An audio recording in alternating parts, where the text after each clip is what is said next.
Each year, Microsoft Research hosts hundreds of influential speakers from around the world, including leading scientists, renowned experts in technology, book authors, and leading academics, and makes videos of these lectures freely available.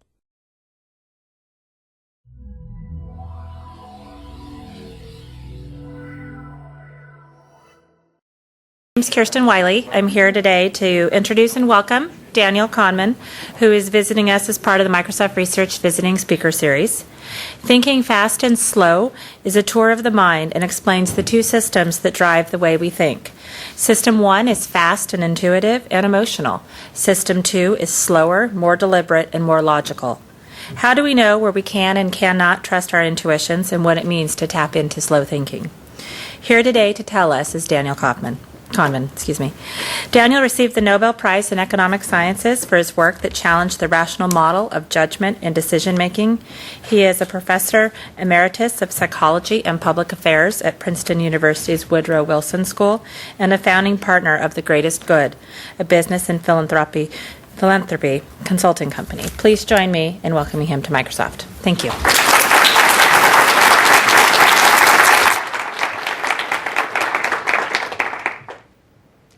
Well, it's true, actually, that I've written a book about two systems. I don't believe, though, in the existence of these systems. So let me begin by explaining that I think that they're fictions.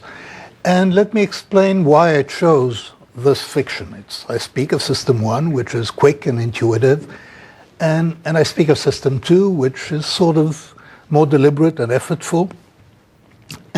But there are no systems in the sense that we understand systems. The reason I chose this terminology, and I'm being taken to task by my colleagues for it, you're really not supposed to invoke little men inside the head, to explain behavior, and which is what I sound as if I were doing. The reason is very similar it's related to a very good book that appeared this year. It's called Moonwalking with Einstein. And it describes the adventures of Joshua Furr, who was a science writer, and he saw the memory championship of the United States, and he became curious about how that is done. And a year later, he was the memory champion of the United States. Very entertaining book, very good.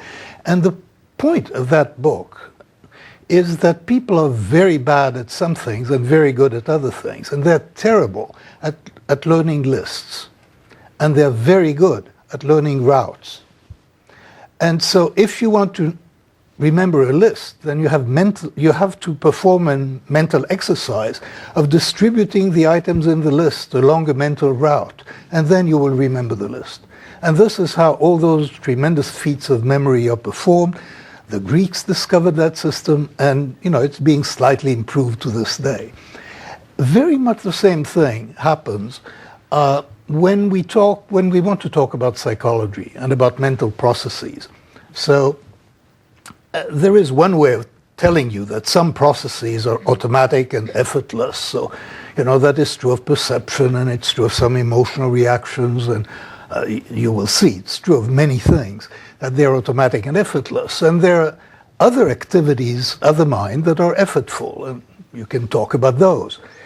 And they have the character of lists. But there is something else that the mind does really very, very well indeed. The mind is excellent at dealing with active agents. It seems to be specialized for it. And we are very, very good at assigning traits to agents, just in the same way that we're good at remembering routes. We assign traits, we assign behavior. We have a mind that is specialized for understanding agents. I'm just taking a ride on this. So instead of speaking of effortful operations and effortless operations, I call them the operation that System 1 performs and the operation that System 2 performs. I find that it helps me think, and I think it is very helpful to other people. Don't be misled. I don't think there are systems, but it's a very good shortcut to learn about two kinds of operations. So let me tell you a bit. Whoops.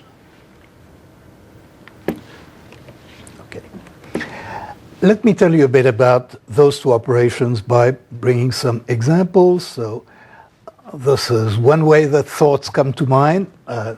System 1 produces that. And what's important about this is that this is not something you do. The judgment that she's angry is something that happens to you. Subjectively, you're passive. And that is true of many mental products, that they seem to occur passively, so far as we're concerned. We're not the author of them. They happen to us. And there's a long history of dealing with thoughts that comes from this. Then there is another kind of thinking, and you didn't produce that number. I mean, unless a few of you might have done, but you shouldn't have. But to produce that number, you have to do something else entirely. You have to go through a sequence of operations. And this is something that you feel you're doing. You're the author of this action. And so subjectively, there is a really fairly straightforward demarcation between things that happen to us, mental products that happen to us, and mental products that we produce, and where we have the sense that we're doing it. Whether free will and the sense of agency is an illusion or not is another psychological problem, and that I won't go into, but the sense of agency is clearly present. Then there is something else that System 2 does. And what I mean by that is there is something else that demands effort. And when we know that something demands effort, it's because it can be interfered with. So something demands effort if it's hard to do while you're making a left turn into traffic, because that takes a lot of your capacity and there is less left. And so 17 times 24 is going to be very hard to do while you're making a left turn into traffic. And there are other operations that have the same character, that is, that they're susceptible to interference. And one of these is actually self-monitoring. And I'll give you an example with a riddle that you may be familiar with. A bat and a ball together cost $1.10. The bat costs $1 more than the ball. How much does the ball cost? And the point is that everyone has an intuition when those three lines appear on the text. And the intuition is 10 cents. I mean, 10 cents is the first association. It's wrong. But it's 5 cents. But for most of you, if not all of you, I've seen one person shaking his head, for most of you, 10 cents came to mind. And then you may or may not have checked. Probably in this audience you did check. When Princeton and Harvard students are given this problem, 50% of them write 10 cents. And it gets to 85% in some universities that remain nameless. Those are the better ones. What that means, somebody who writes 10 cents hasn't checked. And this leads to a very important characteristic of System 2. System 2 is lazy. Now, that is really a naughty thing to say in well-informed psychological circles, but it's very easy to keep that in mind. It is a system that operates on the law of least effort. It is easily depleted. It is easily distracted. And when it is depleted or distracted, performance deteriorates, including self-monitoring. And when people are keeping things in mind, they tend to get quite poor at self-monitoring, and they do impulsive things. An example of an experiment of that kind is you give people 7 digits to keep in mind, to remember, and then you give them other tasks. And you see which tasks are impaired when you're holding 7 digits in your head. And people use more sexist language when they're holding 7 digits in their head. When you give them a choice between chocolate cake and fruit salad, they're more likely to choose the chocolate cake if they're holding 7 digits in their head. So there is a function of control, which is the System 2 function, and that function can be impaired by and disrupted when you make the system busy, cognitively busy, or depleted. So, let me go fairly quickly in introducing you to the way that System 1, as I understand it, works. And, okay. Now, let me tell you of a few things that happened to you while you stared at those two words. So, one thing that happened to you is, of course, you read those words. You didn't have to intend to. That just happened to you. The reading is automatic. It's a System 1 operation. Then memories came to mind. Most of them unpleasant, of course. And you had very little control over that. That is your associative memory. Your memory delivered things to you passively. It did more than that. You recoiled very slightly, but measurably. When people are exposed to a noxious word, they draw back. There were physiological changes.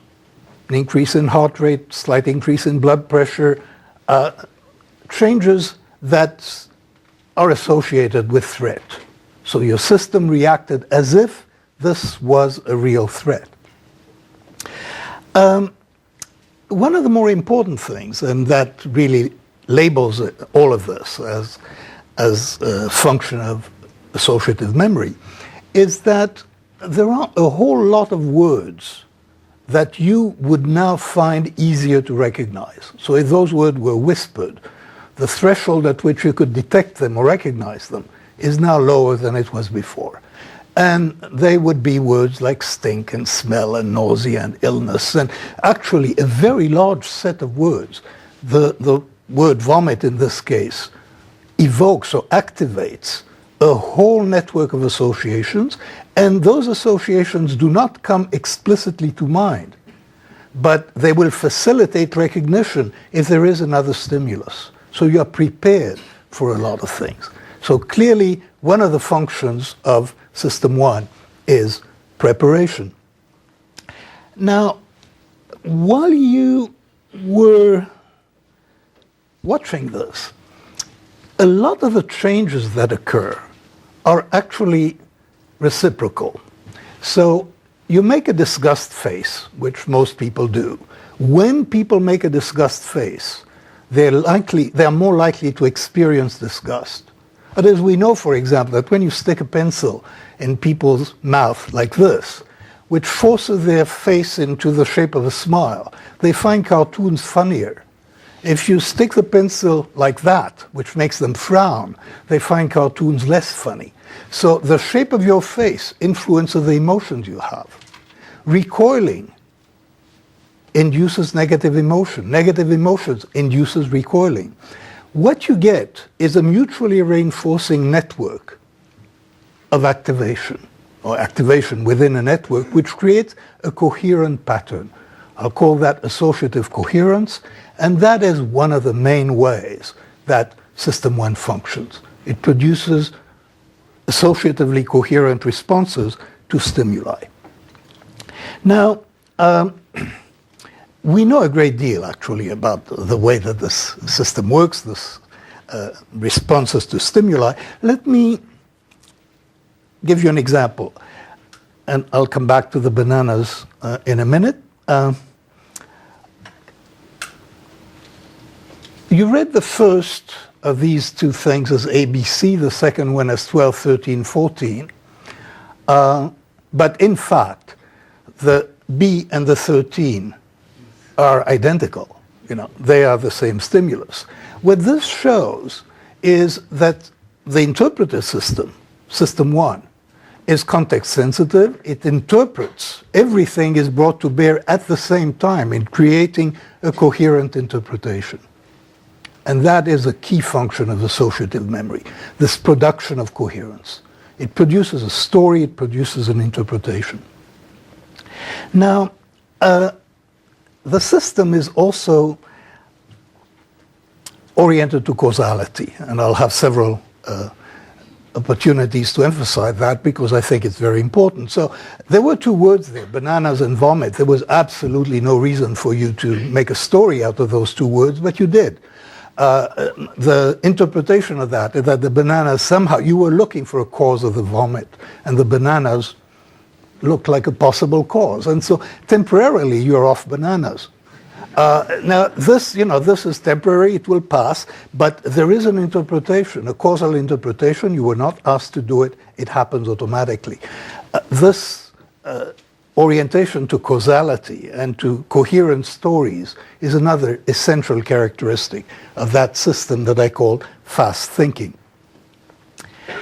Now, this associative memory, the network, is pre-existing. The connections between the nodes, between the elements of that network, the ideas, if you will, are pre-existing, and they contain a huge amount of world knowledge that gets activated at a tremendous speed.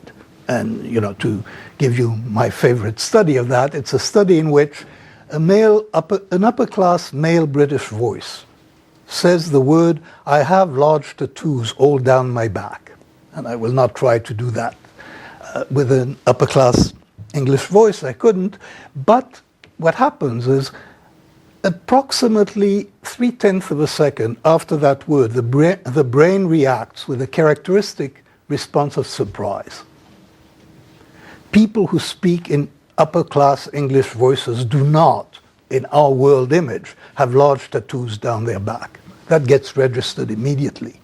The speed, the subtlety of the amount of work that would need to be done to produce that recognition, that this is a British voice, it is upper class related to tattoos, all sorts of things. All that happens at enormous speed. All of this is fast thinking. So it's highly sophisticated, and there is more to it. I mean, this is a system 1, which operates at different levels of fluency. So sometimes it is able to make a coherent story of the information, sometimes it is not. And its own fluency is an input for other operations. So it monitors its own fluency of processing. I won't go into that. Now, let me emphasize a little more. Let me go back to this issue of causality. Let me give you an example. Which is more probable? That a mother has blue eyes if her daughter has blue eyes, or that a daughter has blue eyes if her mother has blue eyes. Now, here again, there is an intuitive interpretation, and most people, if you force them to respond very quickly, see one of these sentences as much more normal than the other. And this is that a daughter has blue eyes if her mother has blue eyes. That's the flow of causality. In fact, the probabilities are equal if the proportion of blue eyes, if the frequency of blue eyes are the same in the two generations, the probabilities are precisely equal. The intuition is quite powerful, and people who do not know statistics and do not bother to check and to compute massively prefer one of these statements to the other. Here is another example, and I do want to emphasize this causality, because system 1 is very good with causes and very, very poor with statistics. This is one of the characteristics of system 1. It deals with individuals. It deals with agents. It deals with storylines. It does not deal very well with ensembles and with statistical facts. And one of the things that it doesn't do well at all is combine statistical information with case-specific information. Let me give you an example of that.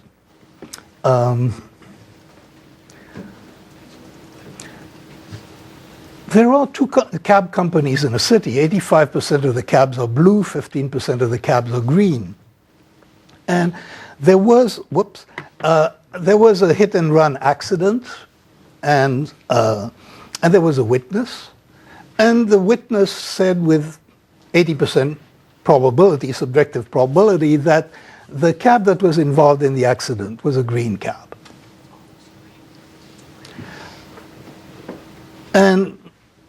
Or the witness just said it was a blue cab, a green cab, and then the court tested and found out that this is the probability. There's a probability of 80% that the witness is telling the truth.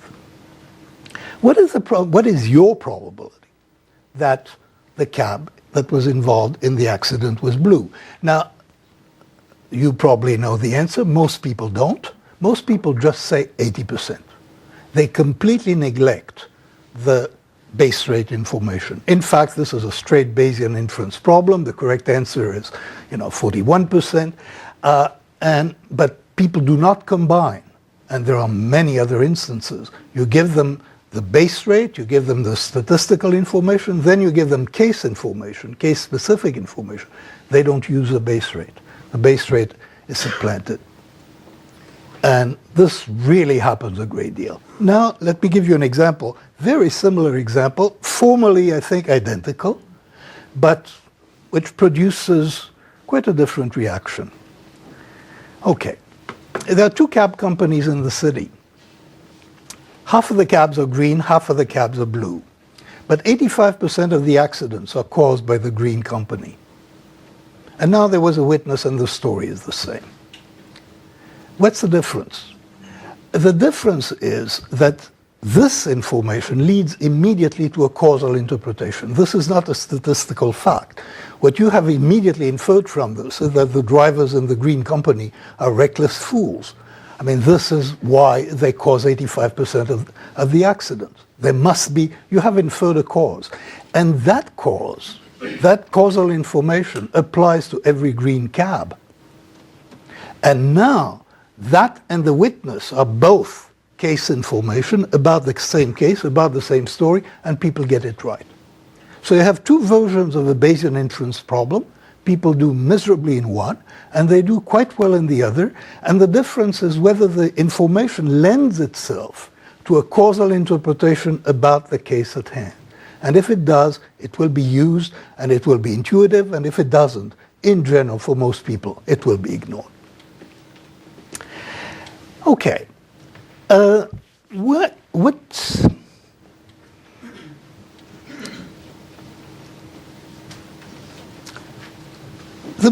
Let me go back to a possible introduction to this talk.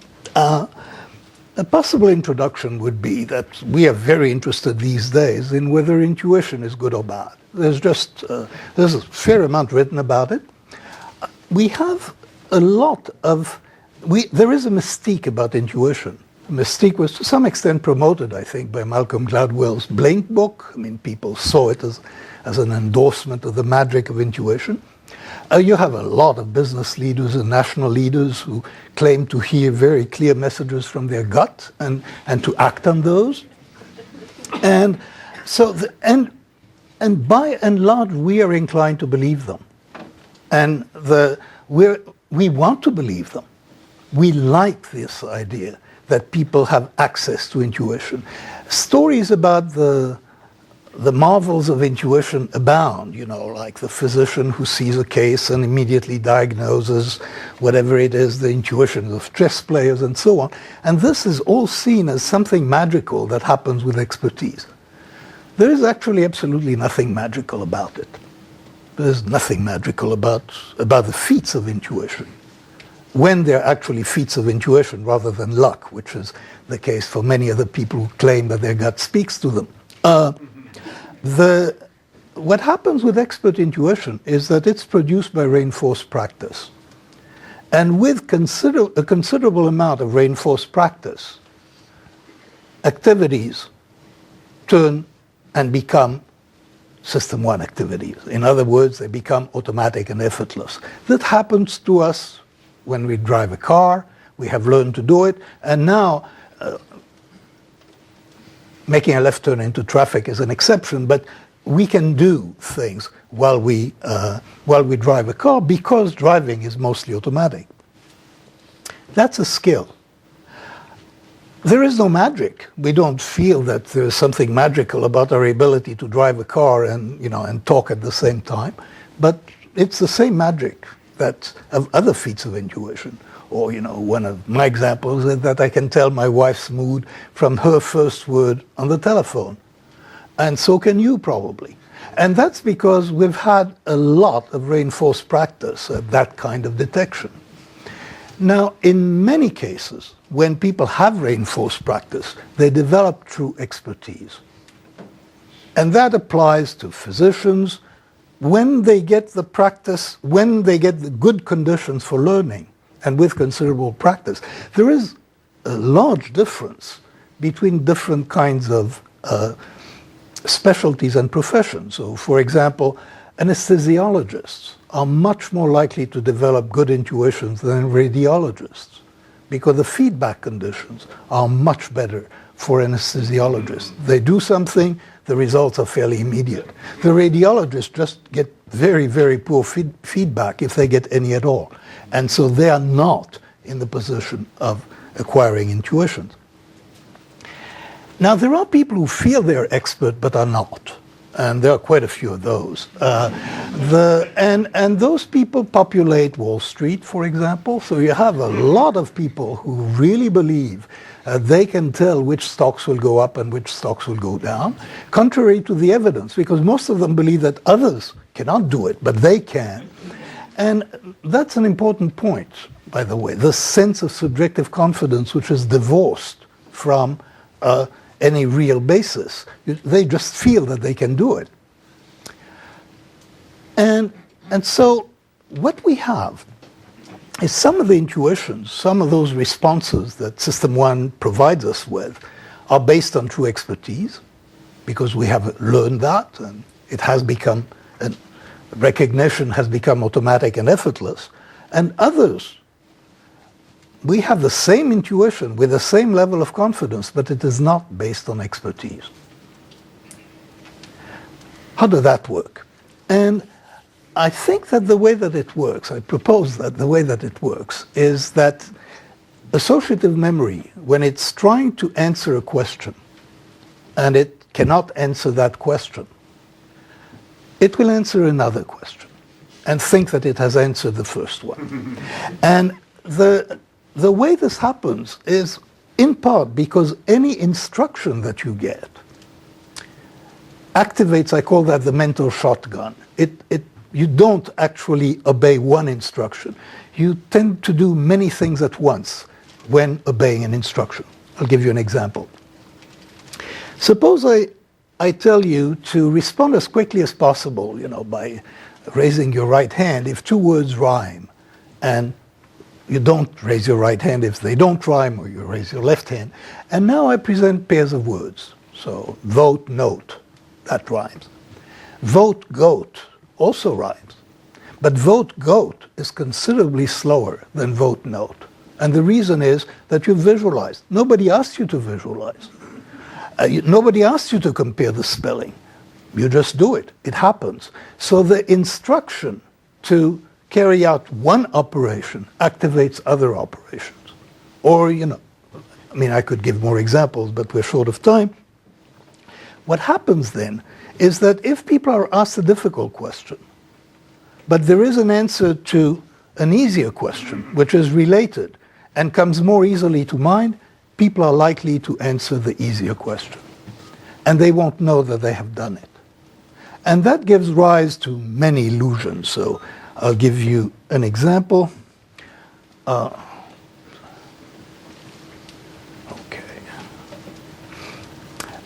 Here the task, I think, is going to be, the question is, there are going to be several figures. Oh, no, I'll come back to that. Okay. The question is, which of these figures is larger on the screen? And you can't do this. You may know that they're equal. If we took a ruler to them, they are equal. What happens is that our System 1 is really geared to solve problems in 3 dimensions. And so you see the 3-dimensional size. And if this is the picture, then indeed the figure on the right is much larger than the figure on the left. Even when you know it, and you know that this is wrong, you go on seeing it. So this is a case in which quite automatically you answer a question that you haven't been asked. Let me give you another example of here. That's from a survey of students in which the 2 consecutive questions were, how happy are you? And how many dates did you have last month? And when you ask those two questions in this order, the correlation is zero. There is actually, doesn't seem to be the essential thing that determines people's happiness. Now you invert the order and you ask, how many dates did you have last month? How happy are you? Now the correlation is 0.66, which is just about as high as it could get. Clearly what they're doing is they're answering that question. That is, how many dates did you have last month created an emotion. That emotion is more or less happy. Now you ask them, how happy are you? That emotion is on top of the head, and that's what comes out. Now, they're not confused about happiness.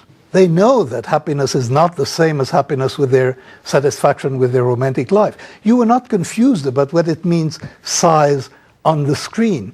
You can't do it. That is, quite naturally, you get that process of substitution. That process is in some ways marvelous because it means that we're really stumped.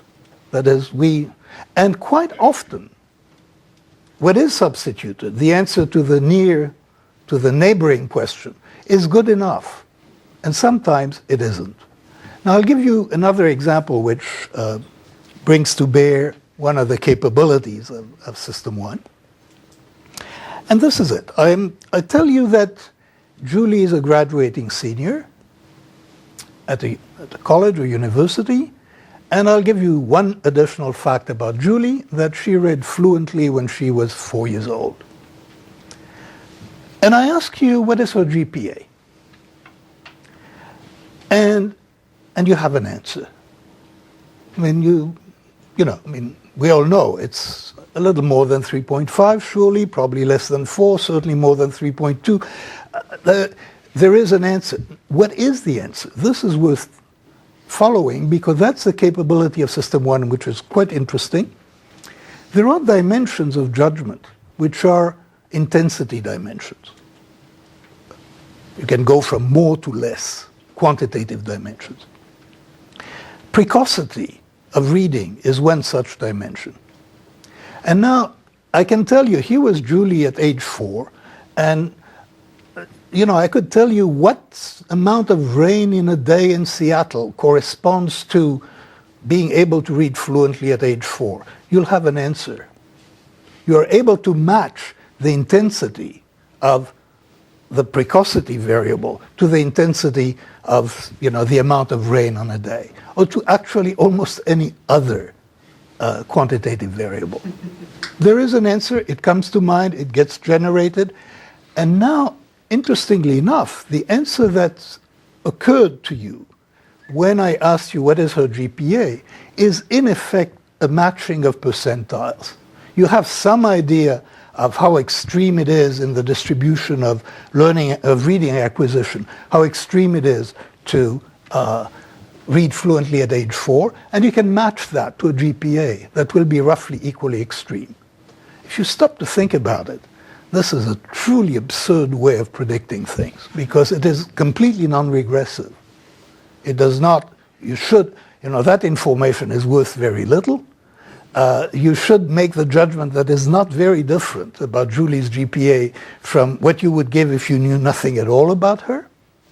But in fact, you respond as if this information was sufficient. And this is something else that System 1 does. System 1 is extremely insensitive to the quality and quantity of evidence on which it generates judgments. So I give you that bit of information about Julie, and you can go to town with it. And now if I gave you more information, you would recalibrate, but you would not necessarily make more extreme predictions or make more confident predictions if I gave you more information. This is how the intuitive system works. It generates a story, the best story possible on whatever information is available. And now I get to the point of subjective confidence. Subjective confidence is not a judgment. Subjective confidence is a feeling. And it's a feeling of the quality, of the coherence of the story that you have been able to generate. It's a feeling about the goodness of fit. And when the fit is good, confidence is high. That tells you more about the coherence of the story that System 1 has generated and that the individual is willing to accept than it does of the likelihood that the judgment is in fact correct. Here is another example of substitution.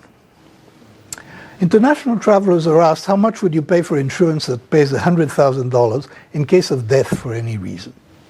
People can do that.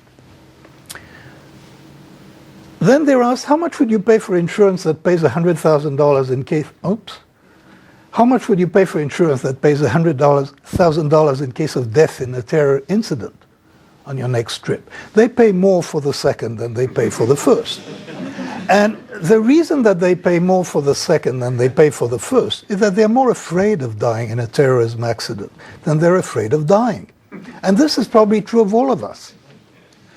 What happens is System 1 generates effortlessly, you know what I mean when I say System 1 generate, an emotional reaction is generated. It has a certain intensity. You are asked the question about insurance, and you answer that question about insurance by matching it to the intensity of the emotion that you feel. And there are literally hundreds of examples of this general kind of process. A process of matching. And notice that this really comes to mind fairly quickly, fairly immediately. There is, you don't feel that you're doing anything wrong while you're doing it, because it happens to you. Okay, let me see. I would like to conclude by talking about what I will call illusions of understanding, or illusions that the world is understandable. The ability of System 1, of our intuitive system, to generate coherent stories on the basis of information, of even scant information, unreliable information, means that almost anything that happens, we feel we understand. Our ability to understand things that have happened is extraordinarily good. We can construct stories. Now, this creates an illusion, and the illusion is that the world is knowable, because you understand the world in the past, and it seems that if you understand it in the past, then there must be a structure to it that would enable, all it would take is some intuition, and you'd be able to predict the future. In fact, there may be no structure in the past. It's just a story you're telling yourself. Or it is something that indeed you have learned, but that you didn't know. So, one example is there are two football teams. You think they're equally matched. They play. One of them trashes the other. Now, the one that did the trashing is perceived as much stronger. And you can't remember that you didn't know that ahead of time. That's what's called hindsight. That in hindsight, you misjudged what the probability was, and you misjudged what you yourself used to think about that. What makes this very pernicious, I think, is that it leads us to misunderstand the randomness of the world in a very deep way. And here, my friend Nassim Taleb, a friend and sort of intellectual hero, has had a big influence on my thinking. In his book on Black Swan, he makes very similar points. And the point is, once you tell a story, you're misled by it.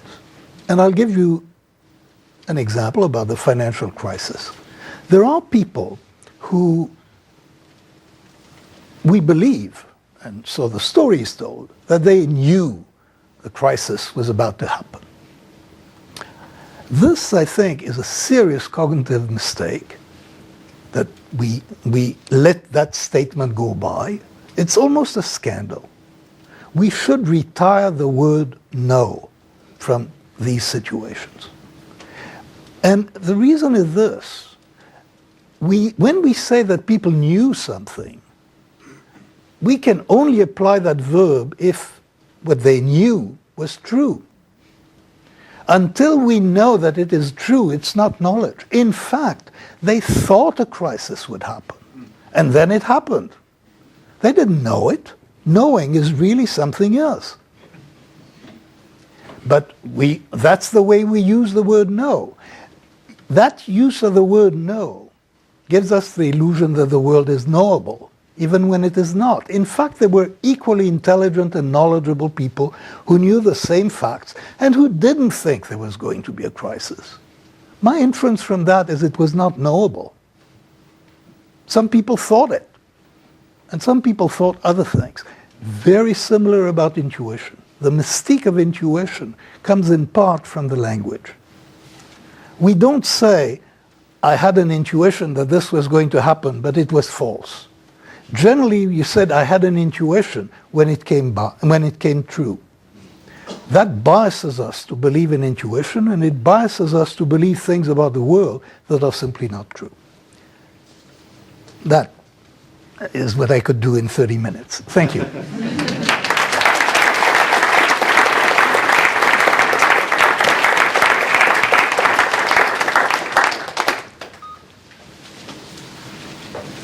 There's time for questions, I think. So, yes? Is there a way to train the systems to help us make better decisions? Is system one trainable? I'm very pessimistic. And I'm in part pessimistic about the training of intuition from personal experience, because I've been studying this for 45 years, and my intuitions are just as bad as they ever were. I mean, absolutely nothing has happened to me in terms of making my intuitions more reasonable. It doesn't happen, and that's because system one, it can be updated very quickly, but it doesn't learn very quickly. You know, a lot of experience typically is needed to acquire skill. So I don't really believe it. I have some vaguely optimistic ideas, but they're only faintly optimistic about what could be done. And this involves getting system 2 involved. So, for example, on that illusion, you are likely to, when you see that picture again, you will still see one thing as the three figures are as different, but you will know that this is a situation in which you cannot trust your vision. That is very useful. And that is something that sometimes people are able to do, usually not about themselves. I mean, what I have learned is I'm really fairly good at detecting the errors of other people. I mean, not my own. And that is generally true, because when I'm making an error, I'm really busy making that error. And I don't, there just isn't enough capacity to get it right. But we are pretty good. That's why I wrote the book, and I had that thing in mind actually from the beginning. I call that educating gossip. Because if you learn a more differentiated language to think about the judgment and thought processes and decision-making of other people, you will improve, and they will learn to anticipate your gossip, and they will improve. So it's a social process. I don't think that people can easily train themselves to have better intuition. Very long answer. Sorry about that. I'll answer the other questions more briefly. Yeah. You described two systems, but how do we know that there are not 3 or 4 or maybe a continuum of systems? Oh, I mean, the systems are completely fictitious. They're probably, you could write the whole story very differently. What I mean is, there are two families of processes that share some characteristics, and there probably are blends, and not everything fits very neatly. But clearly there is a whole set of things that happen that the associative system delivers, and then there are things about which we have a sense of authorship and an agency, and they require effort and are susceptible to interference. And as I said immediately, that's what I call the two systems, just because you may have noticed how much easier it is to think about it when you think of it as system 1 does this and system 2 does that. I don't mean to imply that they really exist. Yes? Is there a lot of variation among people on how much they lean on system 1 versus system 2? And if so, have you looked at the characteristics of those people? Yes, there are. There are differences in the extent, especially in the extent of self-monitoring. There are significant differences. The people who fail problems like the bat and ball problem are distinctly different. I mean, for example, they don't delay gratification quite as much. So you give them problems in which they are to imagine that they've ordered something and how much would they pay to get it tomorrow rather than to get it after 3 business days. People who fail the bat and ball problem pay more to get it tomorrow. So there are consistent differences. The correlations, they're not perfect. But yes, there are differences. They're related to intelligence, but it's not quite identical with intelligence. It really is closer to self-control and to the control of attention, which turns out to be central to this whole thing. Yes? So at the very beginning of your talk, you mentioned about the coherence of things that System 1 generate, and that they were reciprocal. So like the smiling makes you happier, and being happy makes you smile. So I'm wondering, how much is it possible to use System 2 to control System 1 by creating some of those conditions yourself, consciously, in a way to then generate more System 1 reactions that you can benefit from? I think that's I think that's an excellent direction to go. That is, and people do know that. That is, people do have an idea of the conditions under which they're likely to be more creative. And they can create those circumstances in which their automatic system will operate differently. I think that's true. It's actually a new thought for me, and I think it's a very good one. Yes. You were referenced quite a bit in Winifred Gallagher's book on attention called Wrapped. Do you agree with the theory that your life is the sum of what you focus on? Oh yes. One should never agree to any statement that is made in one sentence. But if you are going to have one sentence about it, it's a good one. I mean, clearly, what we choose to attend to, is determinative of a lot of what happens to us. Certainly of well-being. I've been studying well-being in the last decade, and well-being is very largely about attention. Yes.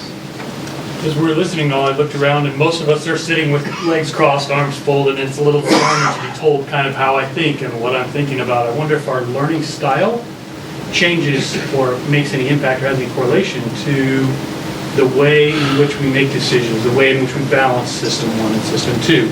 So have you noticed a difference in the way in which people learn, or in the way they take in information, and how that changes what they do with it? That's a very good question, and I don't have an intelligent answer. I don't know. Yes?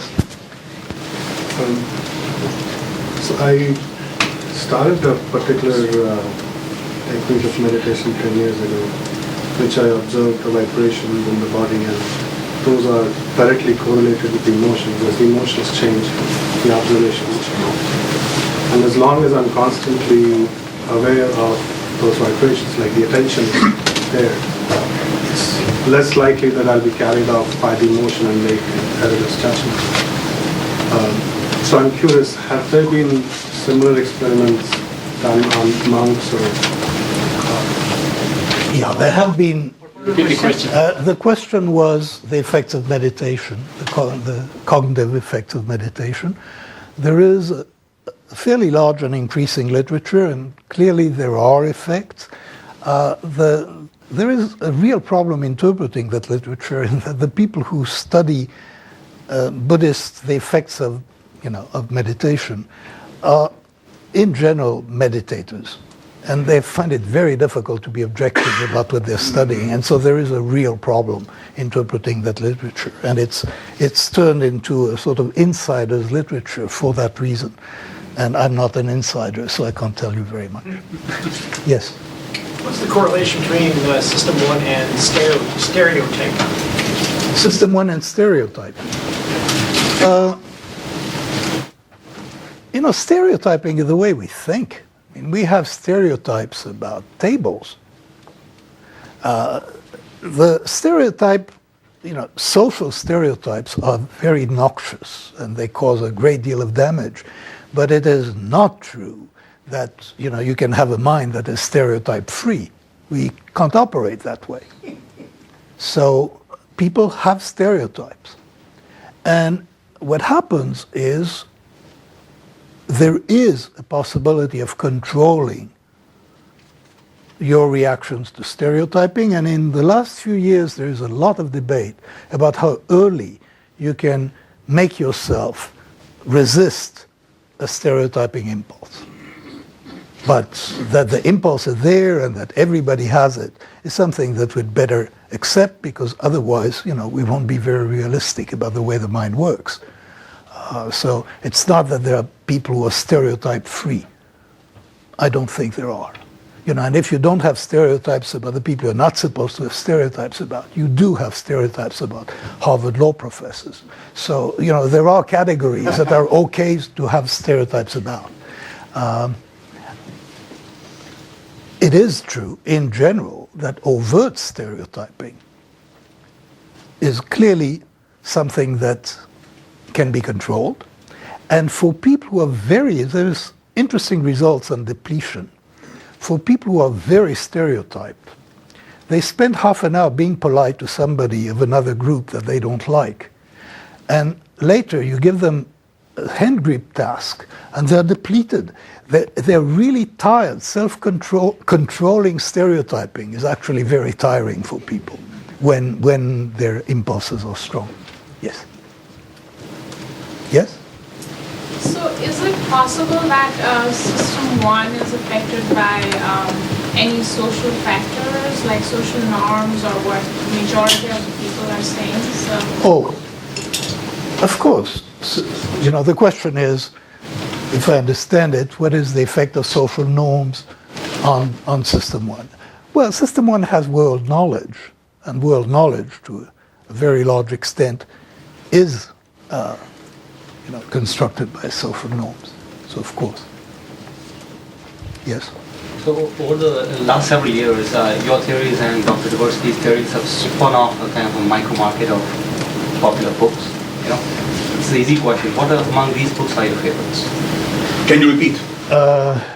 Yes. What are my favorite books about, it is true, there is a real industry of books on cognitive limitations and cognitive failures. The best known is clearly Predictably Irrational. I think I like the books by Chip Heath the best on Switch, and here, Switch, and what was the first one? I forget. But those are books that take issues of limitations and apply them to the real world. There are some very good books like that. I'm not a great customer of those because, obviously. One more question. Yeah. Yes.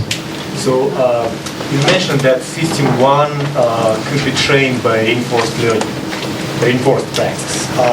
Do you think it's possible to increase System 1's awareness of its own limitations in general by reinforced learning? You don't think so? I don't think it would be a System 1. System 2 does the monitoring. System 1 is aware of its own fluency, but I don't think that System 1, the way that I describe it, System 1 can be trained, and obviously there are very large and interesting individual differences between people in System 1. What is remarkable is that the whole industry of intelligence testing is, in my terms, about System 2. It's about reasoning. There is something else happening, the kind of coherence of world knowledge that enables us to understand situations, to detect incongruities and so on, for which there are essentially no tests. So we don't know nearly as much about System 1 as we should, and if we define that as a problem, which I think we should do, then probably in a decade we'll know a great deal more. Thank you.